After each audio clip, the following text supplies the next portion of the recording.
Ya, Bunga Citra Lestari kecewa. Wah, siapa nih yang malam hari ini masih aja dengan kekecewaan yang sama? Jangan ya. Iya, oke. Umi siapa? Umi Aida. Haha, gimana kabar? Terima kasih udah bergabung ya Umi Aida di live streaming. Ada juga Pak D Timur Suprabana ya yang ikutan gabung juga tadi nongol sebentar sama siapa lagi nih? Ah. Oh iya, Santoso. Pak Santoso ya. Mas Subhan juga ya. Oke deh. Oke, pokoknya ditunggu informasi dari Anda. Silakan bisa Anda sampaikan melalui saluran telepon 0285424474 ataupun melalui WhatsApp di 0855420912 atau juga ingin menyampaikannya melalui live streaming ya di kolom komentar di live di Facebook. Boleh-boleh aja ya. Baik, masih saya ajak Anda untuk membayangkan ya bagaimana kemudian kengerian letusan Gunung Galunggung. Ngeri sih kalau saya melihat, kalau membaca datanya aja ngeri banget. Ada ya pohon kopi yang kena pun ada 1 juta lebih gitu kan. Terus ada 5 ribuan jiwa yang menjadi korban. Wah, ngeri banget sih. Dan ini dia Residen Priangan pada waktu itu ya, dalam peristiwa letusan Gunung Galunggung, ini sempat melaporkan juga kepada Gubernur Jenderal. Dan dia menulis surat laporan itu kepada Gubernur Jenderal seperti ini bunyinya. Tertanggal 6 Februari tahun 1823. Dia menulis, saya mendapat kehormatan beberapa kali untuk menyampaikan laporan kepada Yang Mulia mengenai akibat-akibat yang menyedihkan daripada letusan Gunung Galunggung di Kabupaten Sumedang pada tanggal 8 dan 12 Oktober tahun lalu. Ini tahun 1822 ya. Nah, tujuan laporan-laporan itu ialah agar Yang Mulia mengetahui tentang tindakan-tindakan saya dan memberikan keyakinan bahwa tidak ada kelalaian di pihak saya sedapat mungkin menolong atau mengurangi penderitaan penduduk yang tertimpa kemalangan. Di tempat ini kini terdapat jurang kawah yang sebelum tahun 1822 ini merupakan sebuah lembah seperti daerah-daerah tinggi lainnya, ditumbuhi hutan. Sejak dahulu penduduk daerah ini terbiasa dengan suara-suara di bawah tanah yang sesekali terdengar.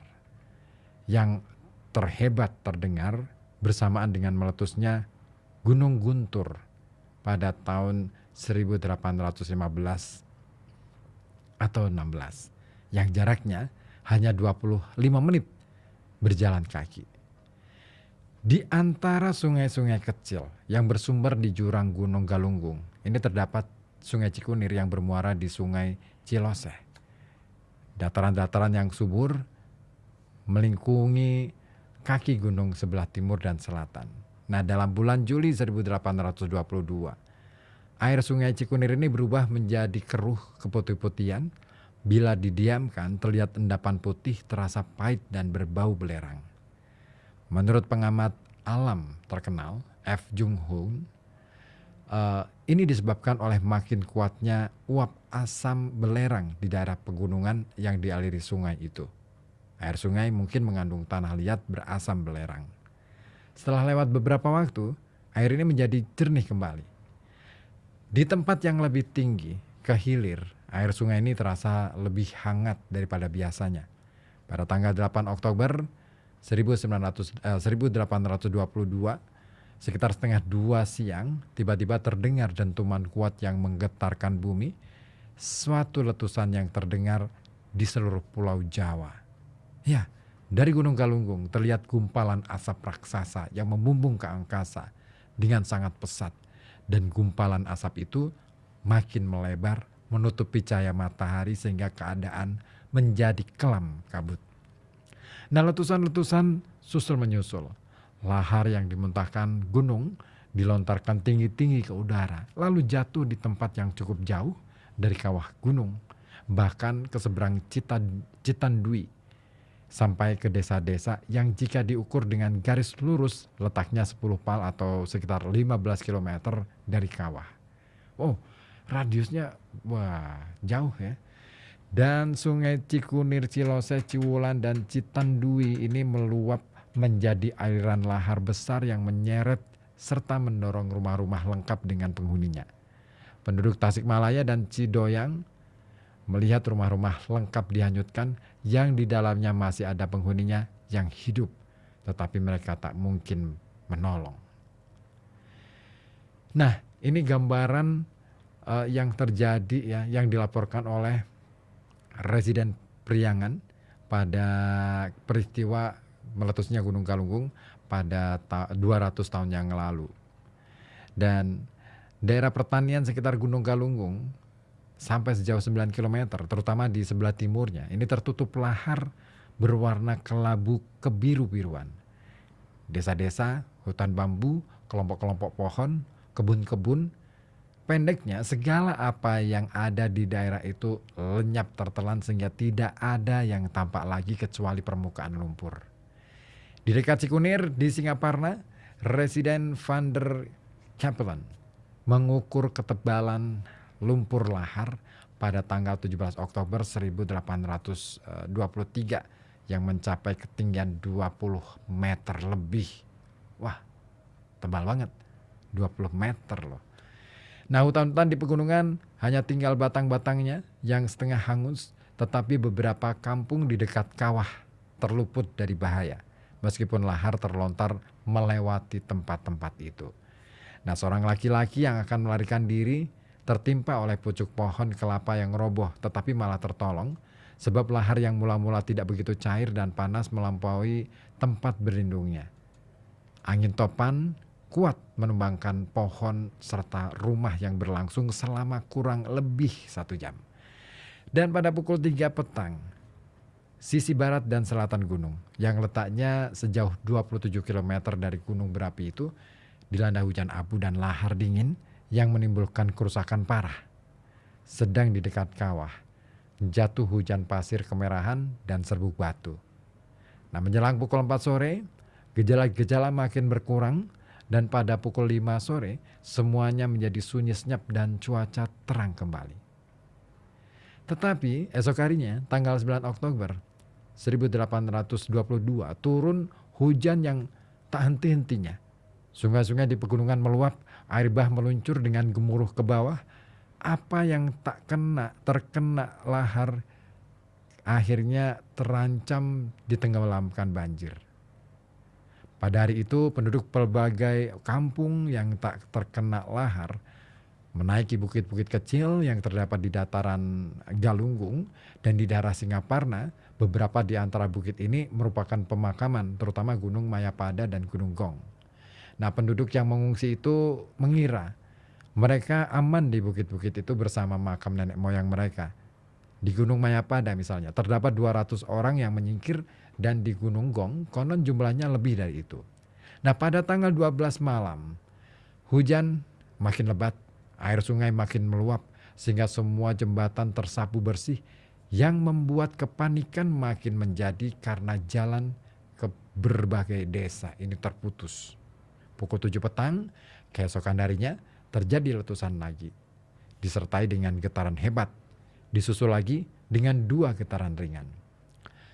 Semalam-malaman terdengar suara gemuruh air yang mengancam dengan bencana baru sehingga mencekam para pengungsi. Dan di malam yang gelap pekat itu, deru topan, gemuruh gelombang air yang melanda dan runtuhnya batu-batuan mengatasi jerit tangis para pengungsi yang mencari perlindungan terakhir di bukit-bukit tempat bersemayam tulang belulang nenek moyang mereka. Nah, terutama pada malam antara tanggal 12 dan 13 Oktober 1822. Makin banyak gumpalan batu gunung dialirkan bercampur lumpur dan air. Banjir lumpur dan batu ini demikian tinggi sehingga beberapa gunung seperti Gunung Mayapada, Gong dan lainnya ini diluapi lumpur yang tumpah ruah, dibenamkan bahkan terseret. Hampir tidak ada sesuatu yang lolos. Hanya sedikit yang kebetulan ada di tepi aliran sungai, ya aliran banjir, terserempet lalu menyangkut di pohon atau di antara batu-batu. Atau mereka yang kebetulan menyingkir ke bukit yang besar dan tinggi hanya terkurung oleh genangan lumpur. Dan mereka ini ditemukan beberapa hari kemudian dalam keadaan payah dan kelaparan.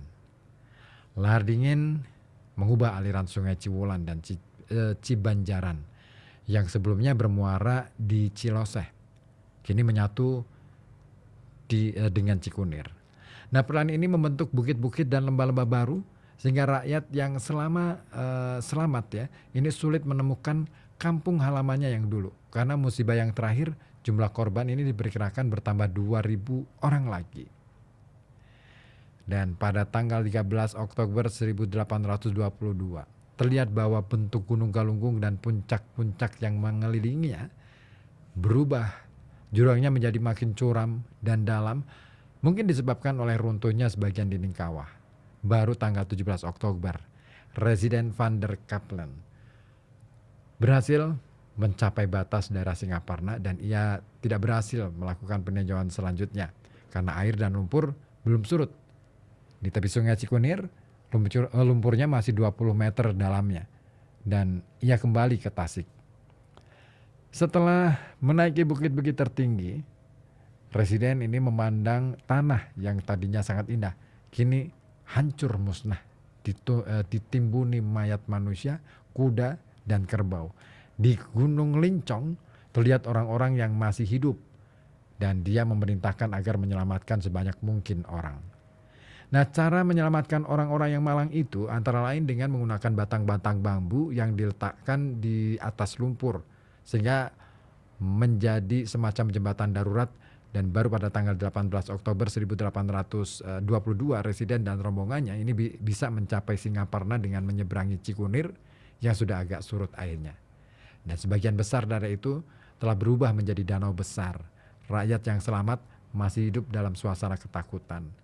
Suara yang bagaimanapun yang berasal dari gunung membuat mereka lari tunggang langgang ke bukit yang terdekat. Ada trauma di situ.